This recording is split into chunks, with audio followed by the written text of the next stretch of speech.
ಕಣ್ಣಿನ ಕಡಲಲ್ಲಿ ಮುಳುಗಡೆಯಾಗಿದೆ ನಾನೇ ಬೆಟ್ಟ ದೋಣಿ. ನಿನ್ನೆಯ ಪ್ರಶ್ನೆಗೆ ಉತ್ತರ ಎಲ್ಲಿದೆ, ಅವಳು ತುಂಬಾ ಮೌನಿ.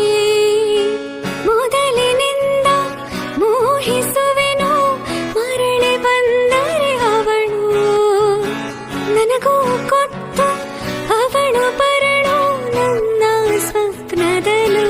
ಹೃದಯದ ತೋಟದೊಳಗಡೆ ಎಂದು ಅರಳದ ಹೂವಿನ ಬೆಳವಣಿಗೆ ಎಲ್ಲಿಗೂ ಹೊರಟು ಹೋಗಿದೆ, ನಂಗೂ ತಿಳಿಯದೆ ನನ್ನಯ ಮುಗಳು ನಗೆ.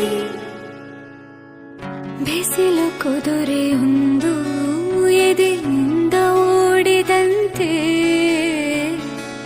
ಅವಳ ನೆನಪಿನಿಂದ